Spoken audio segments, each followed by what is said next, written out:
السلام علیکم، سبسکرائب کریں ہمارے YouTube چینل روشنی کا سفر ود بابر کو۔ شکریہ۔ موشن کی تو باری نہیں آئے گی، میں وہ ٹائم ڈیڈکٹ کر لوں گا۔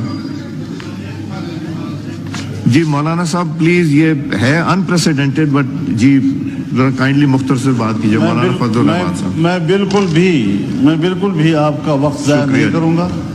میں بالکل بھی پارلیمنٹ کے قواعد و ضوابط کو متاثر نہیں کرنا چاہتا، اور بجٹ پر کم از کم ہماری گفتگو میں سمجھتا ہوں کہ اہم ہے۔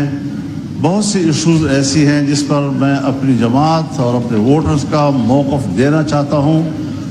یہ ٹھیک ہے کہ مجھے تاخیر سے یہاں آنا پڑا ہے، میں بات مانتا ہوں، لیکن اگر آپ اس پہ کوئی اس وقت مجھے رعایت دینے کے لیے تیار نہیں، آپ کو پتہ ہے کہ رول سسپینڈ ہو جاتے ہیں بعض اوقات، لیکن آپ شاید سمجھتے ہیں کہ ایک ممبر کے لیے ہمیں رول سسپینڈ نہیں کرنے چاہیے، اس کو متاثر نہیں کرنا چاہیے۔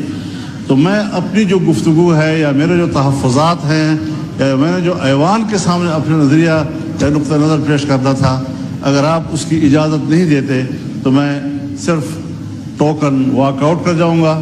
آپ اپنا کارروائی جاری رکھیں۔ میں نے تو آپ کو فلور دے دیا مولانا صاحب، میں نے تو فلور دیا ہے بات کرنے کے لیے، روایت سے ہٹ کے ساری چیزوں سے ہٹ کے آپ کو دیا۔ سینئر آپ پارلیمنٹیرین ہیں، سینئر پارٹی کے ہیڈ بھی ہیں، اور آپ سے زیادہ قانون اور یہ کون جانتا ہے جتنی دیر آپ پارلیمنٹ میں رہے ہیں الحمدللہ۔ جی بسم اللہ الرحمن الرحیم، نحمدہ ونصلی علی رسولہ الکریم۔ جناب اسپیکر، میں آپ کا شکر گزار ہوں کہ آپ نے گفتگو کے لیے وقت بھی دیا اور گفتگو کا انتظار بھی کیا۔ مجھے کبھی یہ دعویٰ نہیں رہا کہ میں کوئی اقتصادی ماہر ہوں اور جو بجٹ کی روح ہے میں اس پر بحث کرتے ہوئے اس کا حق ادا کر سکوں گا۔ یقیناً ایوان میں ایسے فاضل اراکین موجود ہیں جو تکنیکی بنیادوں پر بجٹ پر بحث بھی کر سکتے ہیں، اعداد و شمار پر بات بھی کر سکتے ہیں۔ میں ان کے سیاسی پہلوؤں کو ذرا اجاگر کرنا چاہوں گا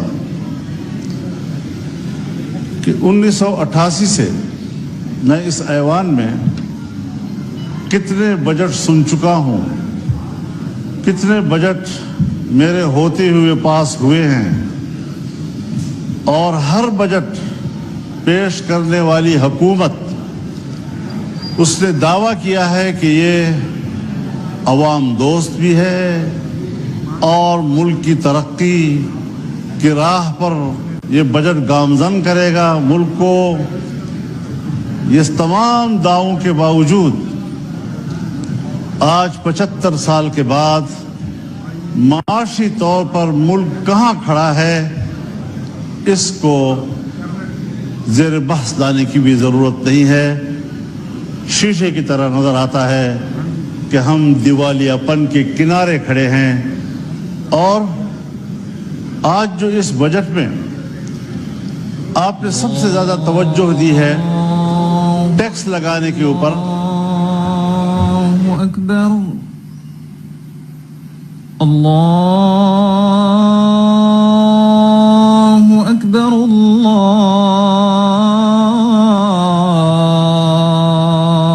اکبر،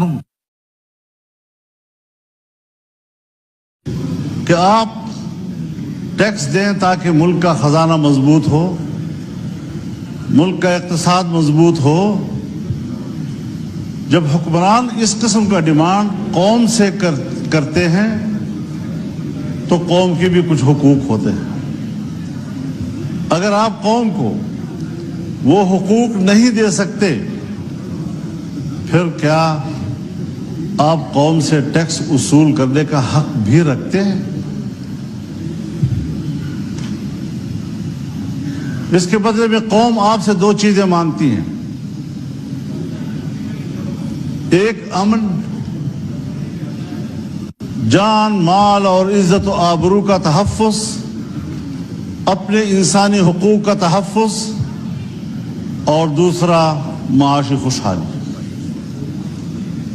عام آدمی کو یہ اطمینان ہو کہ میرے بچوں کے لیے اگلے ہفتے اور مہینے تک گھر میں خوراک موجود ہے، اس کا انتظام ہو سکتا ہے۔ لیکن کیا ہم نہیں سمجھتے یہ بات کہ ہمارے ملک میں ہر جگہ نہ صحیح لیکن بیشتر علاقوں میں صورتحال فاقوں تک پہنچی ہے، کاروبار ختم ہو چکے ہیں، اور میں تو دیکھتا ہوں ہم نے آپریشنز کیے، لوگوں کو کہا آپ گھر بار چھوڑ دیں، سوات سے لے کر وزیرستان تک تمام علاقوں کو خالی کر دیا گیا، عوام نے اپنے ملک کے اندر ہجرت کی۔ ہمارے وہ قبائلی خواتین جو اپنے خاص ماحول میں اور خاص کلچر کے اندر زندگی گزارتے رہے، انہیں آپ نے صحراؤں میں جا کے بٹھایا، ان کو بازاروں میں بھیک مانگنے پر آپ نے مجبور کیا، اس کے چادر کو تم نے تار تار کیا، اور ابھی میرے پاس وفود آئے ہیں، ابھی میرے پاس وفود آئے ہیں۔ مسعود قبیلے کا وفد آیا کہ پچھلے سال ہمارے ساتھ ایک مکان اگر مکمل تباہ ہے تو 4 لاکھ روپے، اور اگر جزوی طور پر نقصان ہوا ہے تو 1,60,000 روپے، اور وہ بھی لوگوں کو پیسے نہیں دیے گئے، اس کا ٹوکن دیا گیا، وہ ٹوکن ابھی تک جیبوں میں لیے پھر رہے ہیں، ایک شخص کو ادائیگی نہیں ہو رہی۔ آپ بتائیں 4 لاکھ ایک مکان بنانے کے لیے، کیا 4 لاکھ پر آپ کے گھر کا غسل خانہ بھی بن سکتا ہے؟ اور آپ ان کو کہنا ہے کہ پورا گھر بنانا ہے۔ 1,60,000 پہ آپ نے 1-2 کمرے بنانے ہیں جو گر گئے تھے۔ کیا مذاق دنیا کے ساتھ ہو رہا ہے؟ آج چمن کے اوپر، بارڈر کے اوپر 9 مہینے سے لوگ بیٹھے ہیں، در بدر بیٹھے ہوئے ہیں، آپ وہ شرائط ان کے اوپر لگا رہے ہیں کہ جو شرائط سرحد پر بیٹھے ہوئے لوگوں کے اوپر دنیا میں نہیں لگائے جاتے۔ پوری دنیا میں سرحد پر رہنے والوں کو کچھ خصوصی مراعات ملتی ہیں، اور وہ بھی وہ بارڈر جو بین الاقوامی طور پر ریکگنائزڈ ہو۔ ہندوستان پاکستان کا سرحد طے شدہ ہے، پاک افغان بارڈر کو میں اور آپ پاک افغان بارڈر کہہ رہے ہیں۔ کیا افغانستان بھی اس کو پاک افغان بارڈر کہتا ہے یا اس کو ڈیورنٹ لائن کہتا ہے؟ کیا یہ کسی سمجھوتے کی بنیاد پر ہوا تھا کہ ایک ہی آدمی کا گھر، اس کا صحن پاکستان میں ہے، کمرے افغانستان میں ہیں، ایک ہی گاؤں کی مسجد، اس کا محراب افغانستان میں ہے اور اس کی مقتدی جو ہے وہ پاکستان میں کھڑے ہوتے ہیں؟ چمن میں جائیں، کتنے لوگ ہیں کہ جن کے گھر پاکستان میں ہیں اور جائیدادیں افغانستان میں ہیں، زمینیں وہاں کاشت کرتے ہیں، وہاں سے مال لاتے ہیں، اپنا کمایا ہوا گھر میں لاتے ہیں۔ آج وہاں پر آپ کر کیا رہے ہیں کہ لوگ بیٹھے ہوئے ہیں، متبادل کوئی ان کے پاس آپ کا تجویز نہیں ہے کہ آپ کو کیا روزگار دے رہے ہیں۔ وہ مزدوری کرتے ہیں، بچوں کے لیے کماتے ہیں۔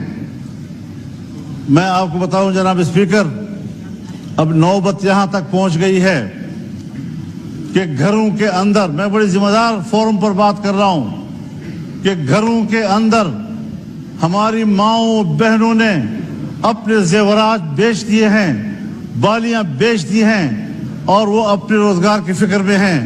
وہ ختم ہو گئے پیسے، اب گھروں کے دروازے اور کھڑکیاں وہ بیچنے پہ مجبور ہو گئے ہیں کہ کس طریقے سے ہم دن رات گزاریں۔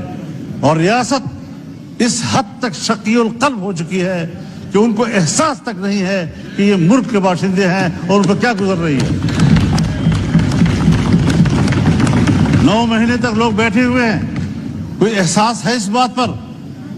میرے پاس انگور اڈے کا وفد آیا, بھرپور وفد آیا اور کہا صاحب آپ تو آئے ہیں ہمارے گاؤں میں. میں نے کہا جی میں آیا ہوں آپ کے گاؤں میں, تو آپ بتائیں وہاں ہماری کیا پوزیشن ہے. میں نے کہا میری رات افغانستان میں تھی اور میرا جلسہ پاکستان میں تھا. ڈیورنڈ لائن انہوں نے مجھے بتایا کہ یہ لکیر ہے, کسی کے گھر کے بیچ میں سے گزر رہا ہے, کسی کے مسجد کے بیچ میں سے گزر رہا ہے. ان لوگوں پر آپ اس قسم کے قدرے لگائیں گے؟ غلام خان کے اوپر یہ صورتحال بن رہی ہے, جمرود کے اوپر یہ صورتحال بن رہی ہے.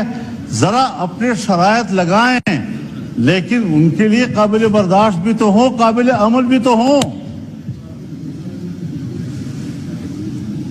بس ملک سے وفاداری اور حب الوطنی کا دعویٰ, اس پر آپ قبضہ کر لیتے ہیں, اور جب آپ سے کوئی اختلاف رائے کرتا ہے پھر آپ ملک کے دشمن ہیں, آپ تو ملک کو کمزور کرنا چاہتے ہیں. دوسری بات یہ ہے جناب اسپیکر, ہمارے ہاں آپ 1000 ٹیکس لگائیں,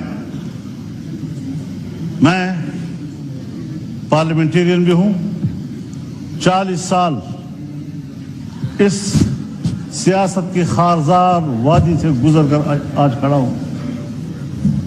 ان صحراؤں کو میں نے عبور کیا ہے. آپ کے ملک کے عوام آپ کو ٹیکس نہیں دیں گے, اس لیے کہ عوام کو آپ پر اعتماد نہیں ہے. اور یہ بات میں کسی ایک پارٹی کے لیے نہیں کہہ رہا ہوں. اگر میری حکومت ہو اور میں ٹیکس لگاؤں گا تو میرے ہوتے ہوئے شاید لوگ اعتماد نہ کریں, اس لیے کہ لوگوں کو پتا ہے کہ میرے ٹیکس وصول کر کے اس کو باہر کے قرض میں دیا جائے گا, IMF کے قرض میں دیا جائے گا, ورلڈ بینک کے قرض میں دیا جائے گا. جب میرا ٹیکس میرے فلاح و بہبود پہ خرچ نہیں ہوتا, مجھے کیا پڑی ہے کہ میں عالمی بینک کو بھرتا رہوں اور اپنے پیسوں سے محنت سے بھرتا رہوں. اور یہ آج کی ریت نہیں ہے جناب اسپیکر, یہ ہمیں ورثے میں ملی ہے. جب انگریز حکومت تھی اور بر صغیر پر ان کا قبضہ تھا اور انگریز ملک میں لوگوں سے ٹیکس لیتا تھا تو بر صغیر کا باسی ٹیکس چوری کرتا تھا. فرنگی کو وہ ٹیکس دینے کے لیے تیار نہیں تھا, اس کو پتا تھا کہ یہ میری فلاح پہ خرچ نہیں ہوگا, یہ ان کے عیاشیوں پر, اور ہمارا مال برطانیہ جائے گا. میں خود برطانیہ میں ایک موقع پر یوم پاکستان تھا اور میں میئر کے آفس میں گیا, پاکستانی کمیونٹی وہاں جمع تھی. مجھے کہا مولانا صاحب ان بلڈنگوں کو دیکھو, یہ ان کے نہیں ہیں, یہ ہمارے اپنے ہیں. ہمارا مال لا کر چوری کر کے انہوں نے یہ بلڈنگیں بنائی ہیں. یہ ہندوستان کی ہے, یہ بر صغیر کی ہے. اس کے باوجود ملکہ برطانیہ انڈیا آتی ہے اور پارلیمنٹ اس کو کہتا ہے تم 100 سال سے ہمارے اوپر حاکم رہے ہو, تم نے ہماری سرزمین پر قبضہ کیا تھا, پہلے اپولوجائز کرو, معافی مانگو, اس کے بعد آپ ایوان میں آ سکتی ہیں. اور اس نے معافی مانگی. لیکن جب پاکستان آئی اور پاکستان کے پارلیمنٹ میں آنے لگی تو ہمارے اسپیکر صاحب اور چیئرمین سینٹ نے کہا ہم پہلے بھی آپ کے وفادار تھے, ہم آج بھی آپ کے وفادار. اس نظریے کو لوگ ٹیکس دیں گے, اس کو آپ یقین نہیں رہے گی کہ آپ کی ریاست ہے, ٹیکس آپ کی فلاح و بہبود پہ خرچ ہوگا. جب میرا پیسہ میری فلاح و بہبود پہ خرچ نہیں ہوگا, مجھے کیا پڑی ہے کہ میں اس قسم کے ٹیکس, آپ کے ظالمانہ ٹیکس ادا کرتا رہوں گا. اور اگر ٹیکس ظالمانہ ہے اور آپ مجھے امن بھی نہیں دے پا رہے, اور جب میرا سب کچھ لٹ جاتا ہے پھر آپ کو جاگ آتی ہے. جب چین کا ایک مہمان آتا ہے, اہم مہمان, مجھے یہ کہنے دیجئے, بڑے ادب و احترام کے ساتھ کہنا چاہتا ہوں, ہمارے پرائم منسٹر صاحب بھی, ہمارے آرمی چیف بھی چائنا گئے, وہاں انہوں نے بڑی محنت کی, لیکن سفارتی حوالے سے اگر حقیقت میں بات کی جائے ہمارے پرائم منسٹر کامیاب ہو کر واپس نہیں آئے. مولانا صاحب کائنڈلی اور ساتھ ساتھ مختصر کر دیجئے, آج بہت لمبا دن ہے. ان کا مہمان یہاں آیا جی ہاں ہم سب لوگ ان کی خدمت میں حاضر ہوئے, مہمانداری کی, اور ہم نے ان کو اپنی بھرپور حمایت, تائید, دوستی سب حوالے دیے. انہوں نے بھی سب وہی حوالے دیے, لیکن ایک جملے میں اس نے ہمیں جواب دے دیا کہ پاکستان میں اب بھی سیاسی استحکام نہیں ہے, پاکستان کی سیکورٹی اب بھی ٹھیک نہیں. آپ بتائیں کہ کس بنیاد پر وہ انویسٹمنٹ کریں گے یہاں پاکستان میں؟ جی کائنڈلی حضرت صاحب کائنڈلی وائنڈ اپ کیجئے, تاکہ آج بہت لمبا دن ہے. جی رات کو 11-12 بجیں گے. اب یہاں پر آپ نے عزم استحکام کوئی آپریشن کے نام سے کوئی کیا چیز کر دی ہے. میں نے کہا ہمیں تو 2010 سے مار کھا رہے ہیں انہی آپریشنوں کے ہاتھ سے.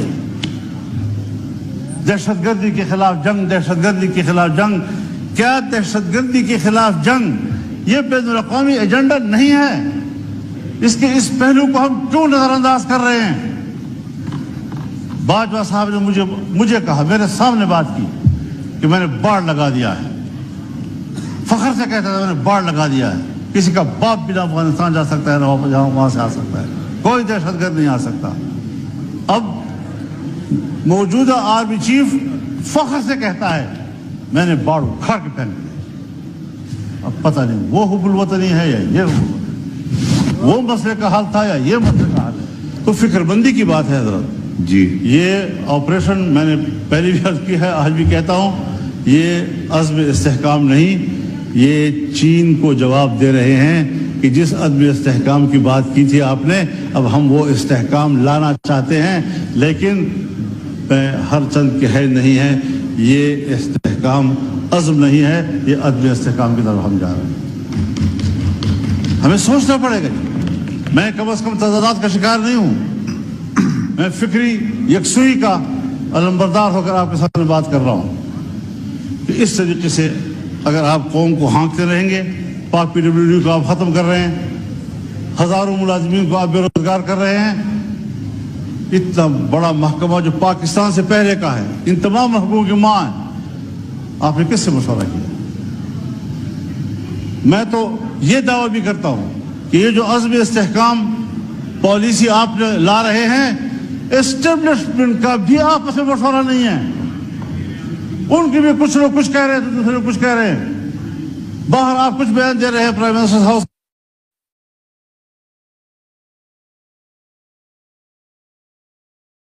کا بیان کچھ آ رہا ہے اس کے بارے میں. یہ چیزیں سیدھی کرنی ہوں گی, اس پر مشاورت کرنی ہوگی, یکسوئی پیدا کرنی ہوگی. بہت ہم پٹ چکے ہیں. ایک زمانہ تھا میرے گھر کے, میرے گاؤں کے قریب سے بھی یہ نہیں گزرے تھے, آج میرے گلی کی دیوار کے ساتھ گزر رہے ہیں اور وہاں کھڑے ہوتے ہیں. ہم کہاں کھڑے ہیں؟ ریاست نے ہمیں کہاں کھڑا کر دیا ہے؟ کیا ہم ایک شہری کی حیثیت سے ریاست پر کوئی حق نہیں رکھتے؟ تو اس ساری صورتحال میں دیکھیں, آپ کی جمہوریت اپنا مقدمہ ہار چکی ہے, پارلیمان اپنا مقدمہ ہار چکے ہیں. جب آپ الیکشن میں دھاند لیا کریں گے, اسٹیبلشمنٹ میں دھاند لیا کریں گی, جعلی پارلیمنٹ وجود میں آئے گی, تو پھر یہی اثر ہوگا کہ عوام آپ پہ اعتماد نہیں کرے گی. جی شکریہ مولانا صاحب, مہربانی مائک کھولیں. کو بنائیں, جی مشاورت کے عمل کو وسیع کریں. ٹھیک, آپ پر ذمہ داری ہے, آپ کو نہیں لینی چاہیے تھی ذمہ داری. میں نے مشورہ آپ کو دیا تھا کہ یہ پنگا مت لو, لیکن آپ نے پوچھا پنگا کسے کہتے ہیں, تو میں نے کہا وہ پھر لے کر ہی پتہ چلتا ہے اس کو.